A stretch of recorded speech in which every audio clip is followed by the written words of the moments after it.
여러분, 방금 커피 한 모금 마시려고 텀블러를 드는 그 1초의 순간에요. 여러분 컴퓨터에 얌전히 딸려있던 AI 어시스턴트가 회사 서버의 최고 관리자 마스터키를 해커한테 통째로 넘겨줬다고 하면 이거 믿으시겠어요? 아마 아무도 안 믿으시겠죠. 영화 시나리오 같으니까요. 그쵸? 심지어 그 해커는 여러분 회사 근처에는 아예 얼씬도 안 했는데 말이죠.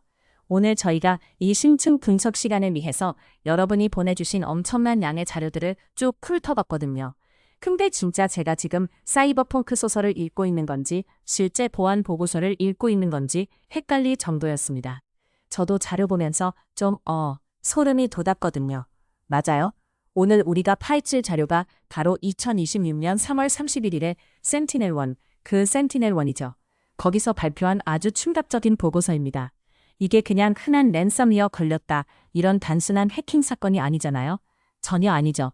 보안도구가 오히려 해킹의 고속도로가 되어버린 사건이고요. 가장 결정적인 건 인간 몰래, 그러니까 개발자 몰래 AI가 스스로 악성 코드를 다운로드했다는 겁니다. 스스로요? 그리고 이 모든 공격과 방어가 인간의 인지 능력을 완전히 벗어난 이른바 그 기계 속도로 벌어진 초유의 사태입니다. 기계의 속도라. 좋습니다. 오늘 이 심층 분석을 통해서 여러분들이 매일 뉴스에서 쏟아지는 이 복잡한 기술 이슈들 속에서 길을 잃지 않으시도록 저희가 뼈대만 아주 완벽하게 해부해 보겠습니다. 이 보고서가 제시하는 상황은 사실 사이버 보안의 패러다임에 완전히 뒤집어졌다는 걸 보여주는 결정적인 장면이거든요. 패러다임이 뒤집혔다. 네. 그러니까 눈에 보이는 성벽을 엄청 높이 쌓고 문지기를 세워두면 우리 회사는 안전할 거다. 이런 우리의 오랜 상식이 있잖아요. 그렸는지 그 정렬한 메커니즘을 오늘 확실히 짚어봐야 합니다. 알겠습니다. 그럼 해커들이 대체 어떻게 시스템 아주 깊숙한 곳까지 들어올 수 있었는지 그 첫 번째 도미노부터 한번 살펴보죠. 흔히 해킹이라고 하면 검은 후드 뒤집어 쓰는 천재 해커가 타겟 회사 방어벽 뚫으려고 막 미친 듯이 키보드 두드리는 그런 상상하잖아요. 네, 할리우드 영화에 자주 나오는 장면이죠. 네, 그런데 이번 공격 그룹 이름이 팀 PCP인데 이 사람들은 타겟을 직접 겨냥하지 않았다고요? 아예 다른 곳을 먼저 찔렀다면서요? 맞습니다. 타겟의 정문으로 돌격하는 건 이제 너무 구식이니까요. 이들이 2026년 3월 19일에 가장 먼저 타격한 곳은 개발자들 사이에서 진짜 엄청나게 널리 쓰이는 오픈소스 보안 스캐너입니다. 바로 트리비라는 도구죠. 잠깐만요. 취약점을 막으라고 만든 보안 도구를 제일 먼저 해킹했다고요? 네, 아이러니하죠. 이거 시작부터 완전 모순적인데요. 거기서 대체 뭘 얻어낸 겁니까? 한마디로 신뢰를 얻어낸 겁니다. 해커들이 이 트리비를 해킹해서 거기를 발판으로 삼았고요. 그 다음 타겟이 뭐였냐면 요즘 AI 개발자들 사이에서 완전 폭발적으로 쓰이는 인기 오픈소스 패키지인 라이트 LLM이었습니다. 아, 라이트 LLM 많이들 쓰죠 요즘. 네, 그 라이트 LLM 유지 보수자의 파이파이. 그러니까 파이파이 자격증명을 탈출하는데 성공한 겁니다. 그러니까 쉽게 말해서 그 수많은 대규모 언어 모델들 LLMN API를 묶어주는 도구를 관리하는 공식 개발자의 신분증을 훔쳐낸 거네요. 정확합니다. 그 공식 신분증을 씬에 넣었으니까 이제 못할 게 없죠. 공격자들은 자기가 공식 개발자인 척 위장해서 1.82.7 버전, 그리고 1.82.8 버전이라는 두 가지 업데이트를 정식으로 배포해버립니다. 세상에. 물론 그 업데이트 파일 안에는 치명적인 악성 코드가 숨겨져 있었고요. 야, 그럴까 공격자는 타겟 회사의 시스템을 막 억지로 뚫은 게 아니네요. 약간 비유하자면 그 회사가 내일 시켜먹는 식자재 납품업체의 트럭에다가 몰래 독을 탕거부며. 네, 아주 핵심을 찌르는 비유입니다. 트럭 운전사는 자기가 독을 운반하는 줄도 모르고 아주 당당하게 타겟 회사의 정문을 프리패스로 통보했을 테고요. 맞아요. 이 사건이 더 무서운 게 3월 23일에는 체크막스 KICS로 번졌고요. 3월 27일에는 텔릭스 같은 다른 주요 인프라로 연쇄적으로 번져나갔거든요. 이게 다 같은 맥락입니다. 완전 도미노네요. 현대 소프트웨어 생태계의 가장 아킬레스건이라고 할 수 있는 그 전위적 신뢰라는 게 완전히 무너진 겁니다. 좀 더 쉽게 풀어주시면요. 오늘날 개발자들은 코드를 짤 때 바닥부터 0부터 짜지 않잖아요. 이미 만들어진 수많은 오픈소스 패키지들을 마치 레고 블록처럼 조립해서 씁니다. 그렇죠. 다 가져다 쓰죠. 네, 그래서 내가 철석같이 믿고 도입한 A라는 도구가 있다고 쳐볼게요. 근데 사실 그 A는 B라는 도구를 가져다 쓰고 있고 B는 또 C를 가져다 쓰는 구조거든요. 꼬리에 꼬리를 묻는 거군요. 맞습니다. 만약 해커가 가장 밑바닥에 있는 개발자들은 이름조차 생소한 그 C 패키지로 오염시킨다면 어떻게 될까요? 와, 나는 그냥 제일 위에 있는 A를 믿었을 뿐인데 내 시스템 전체가 그냥 한 방에 무너지는 거네요. 바로 그겁니다. 보이지 않는 실로의 사슬을 역이용한 거죠. 논리적으로는 아주 완벽히 이해가 갑니다. 근데 여기서 제가 자료를 보다가 아주 근본적인 의문이 하나 생겼거든요. 네, 어떤 걸까요? 독이 든 패키지가 납품 트럭에 실려서 타겟 회사 앞까지 왔다고 쳐보죠. 근데 결국 누군가는, 그러니까 사람인 개발자가 터미널 창을 열고 업데이트 설치 버튼을 누르거나 인스톨 명령어를 입력을 해야 그 독이 시스템 안으로 퍼지는 거 아닙니까? 보통은 그렇게 생각하시죠. 근데 보고서를 보면 피해 기업의 개발자 중 그 누구도 이 악성 패키지를 설치하라고 명령을 내린 적이 없다고 딱 못 박아놨단 말이죠. 대체 누가 회사 문을 열어준 겁니까? 놀라지 마세요. 그 문을 열어준 장본인이 바로 엔스로픽의 AI 코딩 어시스턴트인 클로우드 코드였습니다. 잠깐만요. AI가 스스로 해킹 파일을 다운로드 했다고요? 네, 스스로요. 아니, AI가 코드를 짜주고 이렇게 제안할 수는 있어도 결국 마지막에 엔터키를 쳐서 시스템에 적용하는 건 인간 개발자의 목, 인간의 책임 아니나요? 어떻게 인간 승인도 없이 자기 혼자서 이런 일을 벌일 수가 있죠? 그게 바로 현대 AI 개발 환경의 아주 치명적인 숨겨진 함정입니다. 당시 피해 환경에서 이 클로우드 코드는 단순하게 대답만 해주는 챗봇 형태가 아니었거든요. 아, 챗봇이 아니었다? 네, 터미널 환경에서 코드를 직접 수정하고 실행까지 할 수 있는 자율적인 에이전트 형태로 작동하고 있었습니다. 에이전트요? 네, 게다가 더 치명적이었던 건 권한 문제였어요. 개발자가 이 AI를 실행할 때 딩거러스 리스키 퍼니션스라는 명령어를 줘서 실행하고 있었거든요. 아니, 명령어 이름부터가 위험하게 권한을 건너뛰기라니, 이거는 명령어 자체가 이미 나중에 제한이 올 거라고 예고하고 있는 수준 아닙니까? 하하, 이름이 좀 살벌하긴 하죠. 근데 개발자 입장도 이해는 갑니다. AI가 코드를 짜다가 매번 이거 설치해도 될까요? 이거 폴더 수정해도 될까요? 이렇게 사람한테 일일이 물어보는 게 너무 귀찮았던 거예요. 아, 작업 속도가 안 나니까 그렇죠. 효율성을 극대화하려고 아예 AI한테 프리패스를 지어준 겁니다. 그래서 이 무제한 권한을 가진 AI 에이전트가 자기가 원래 해야 할 코딩 워크플로우를 쭉 수행하다가 막힌 거예요. 의존성 패키지를 해결해야 했거든요. 그래서 자기가 스스로 검색을 한 거군요. 네, 자율적으로 라이트 LMM 최신 버전을 쓱 검색을 합니다.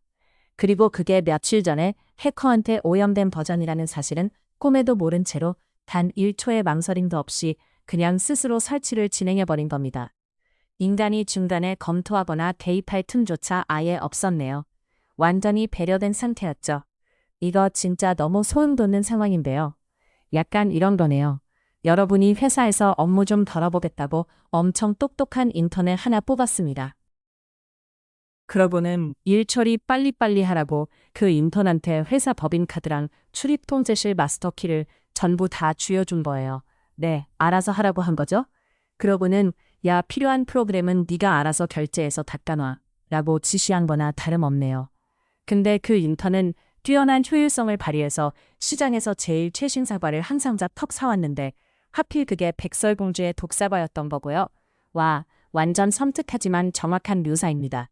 사이버 보안에서 말하는 새로운 공격 표면, 그러니까 어택 서페이스가 탄생한 순간을 완벽하게 짚어주셨어요.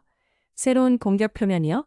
네, 시스템 고난에 큰 죄로 쥐고 있는 AI 에이전트가 공급망 공격의 완전 무의식적인 매개체로 전락해버린 겁니다. 아, 무의식적인 매개체. AI가 인간보다 수백 배 빠른 속도로 코드를 분석하고 환경을 세팅하잖아요.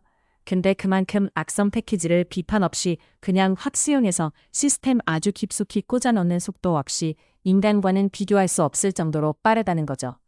빠르기만 한 게 독이 된 거네요. 해커들이 쳐놓은 덫이랑 AI의 맹목적인 자동화가 만났을 때 보안의 틈이 얼마나 준시간에 벌어지는지 똑똑히 보여주는 아주 무서운 사례입니다. 좋습니다. 자, 우리 인턴이 독사벌의 회사 시스템이라는 거실 한가운데에 딱 올려놓았습니다. 이제 이 악성 코드가 껍질을 깨고 나와서 어떤 끔찍한 일들을 저질렀는지 그 내부 고주를 좀 살펴볼 차례인데요. 자료 보니까 단순하게 파일 몇 개 복사해서 훔쳐가는 수준이 아니던데요. 엄청 교활하게 움직이더라고요. 맞아요. 그 과정은 솔직히 거의 예술에 가까울 정도로 치밀합니다. 우선 해커들이 배포한 아까 그 첫 번째 버전 1.8.2.7 버전 기억하시죠?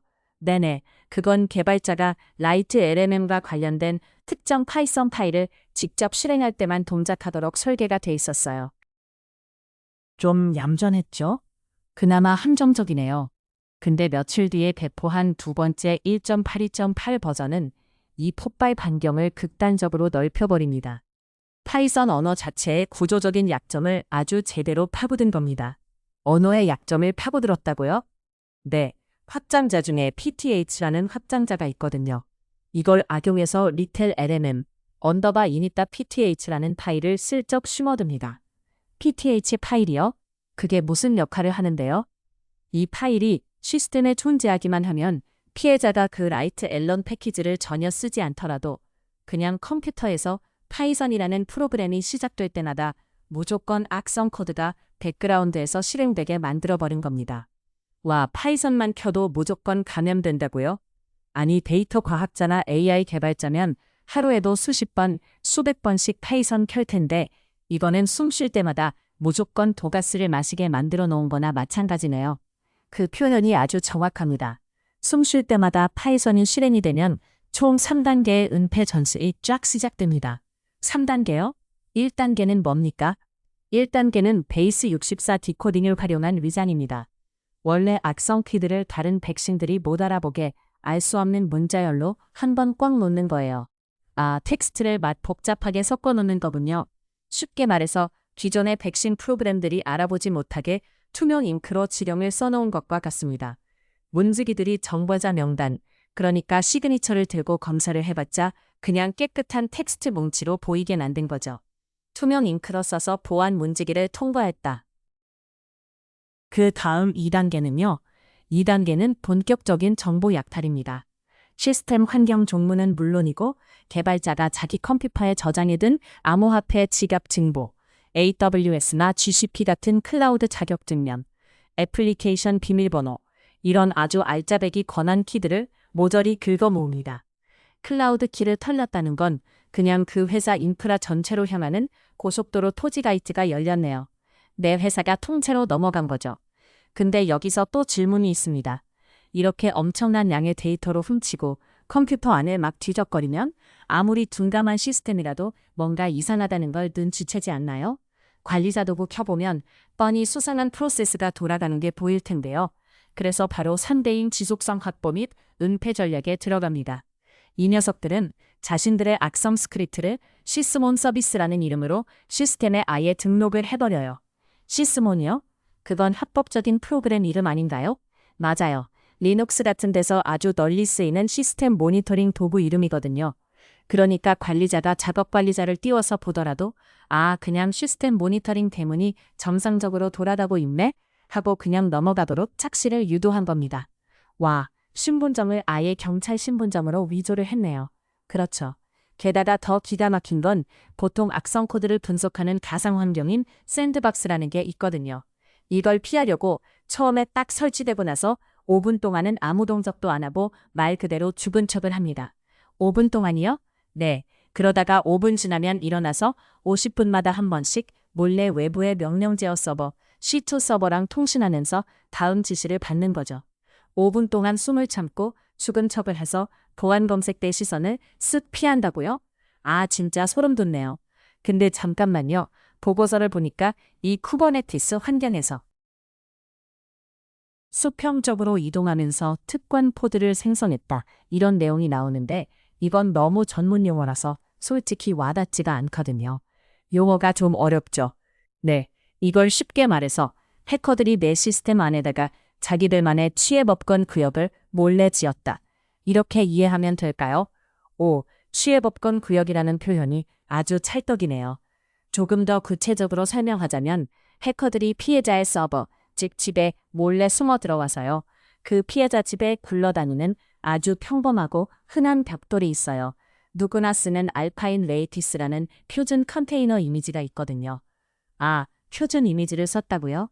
네, 그 배가서 가루와 자기들만의 비밀 요새, 즉 특권 코드를 집안에 지워버린 겁니다.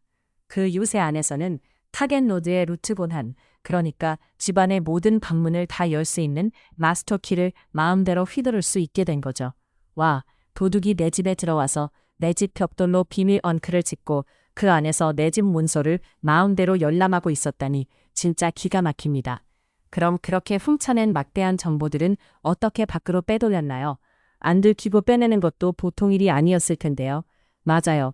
데이터를 훔친 뒤에는 아주 치밀하게 포장을 합니다. RSA랑 AS296CBC라는 아주 강력한 하이브리드 암호화 방식을 써서 꽁꽁 싸매요. 이중으로 자물쇠를 채운 거네요. 네, 자기들이 훔친 데이터를 다른 누군가가 가로채서 훔쳐보지 못하게, 혹은 회사의 보안팀이 내용물을 열어보지 못하게 만든 거죠.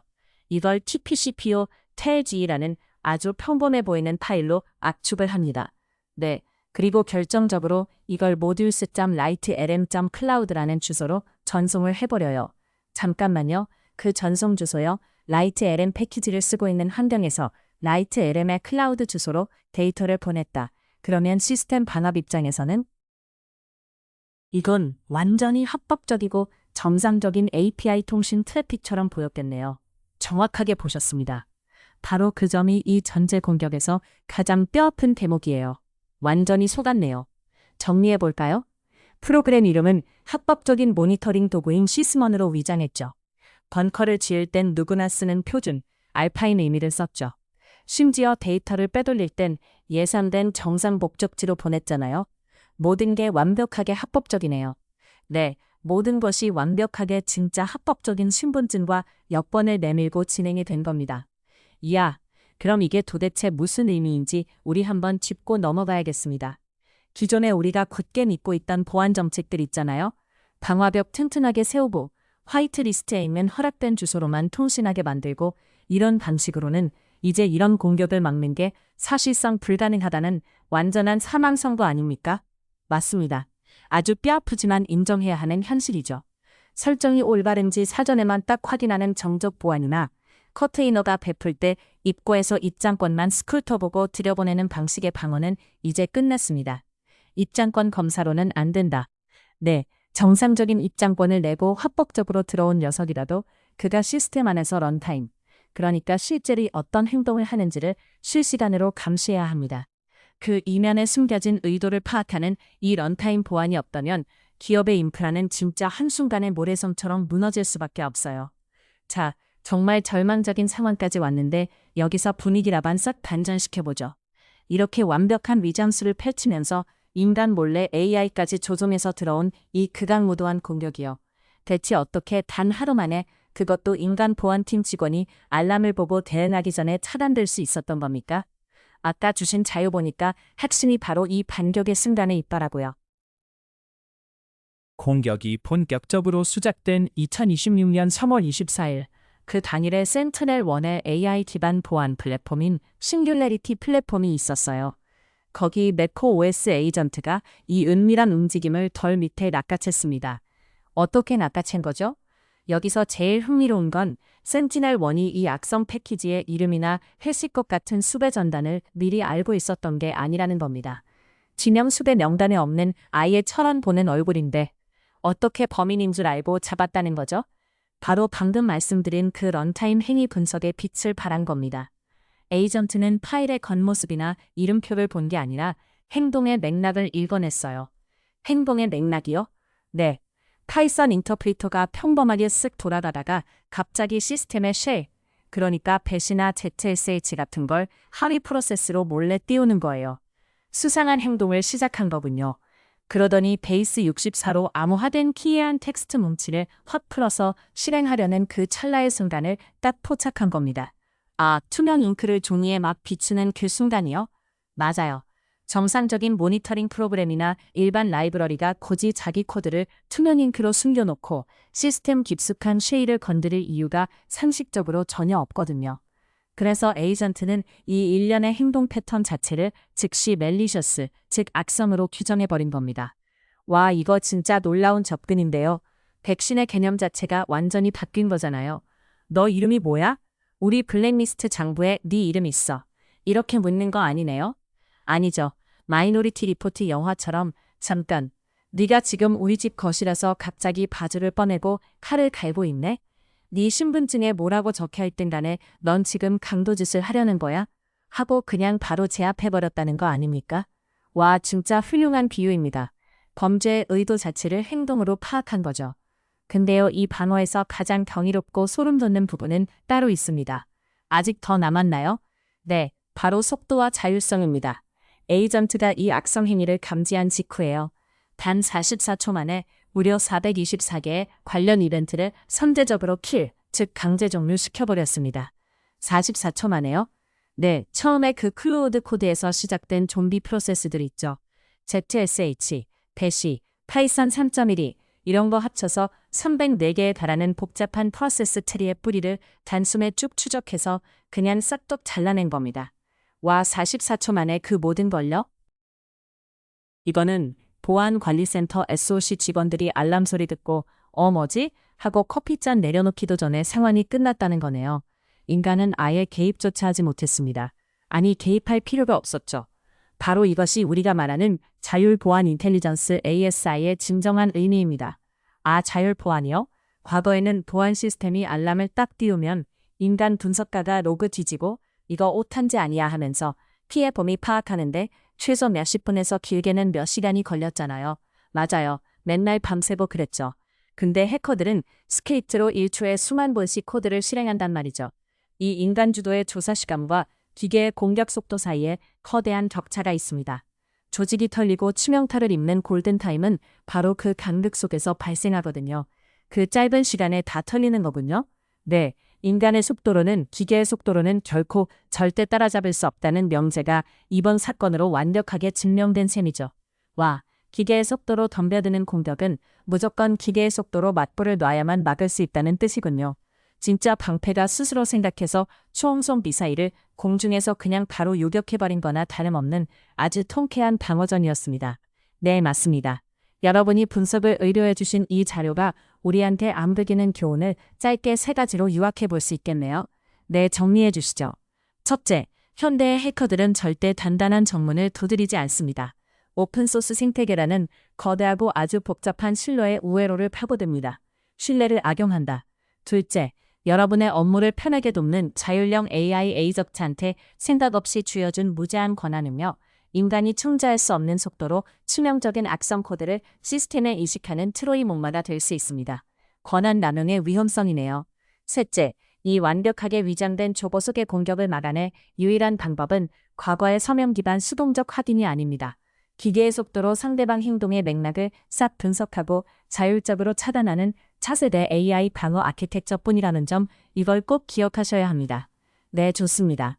오늘 이 깊숙한 분석을 끝까지 따라와 주신 여러분에게 제가 마지막으로 진짜 꼭 당부드리고 싶은 게 하나 있습니다. 여러분 당장 내일 회사 출근하시잖아요. 그럼 띄워놓으신 그 터미널 창 혹은 평소 즐겨 쓰시는 아주 똑똑한 AI 어시스턴트의 설정창을 꼭 한번 열어보십시오.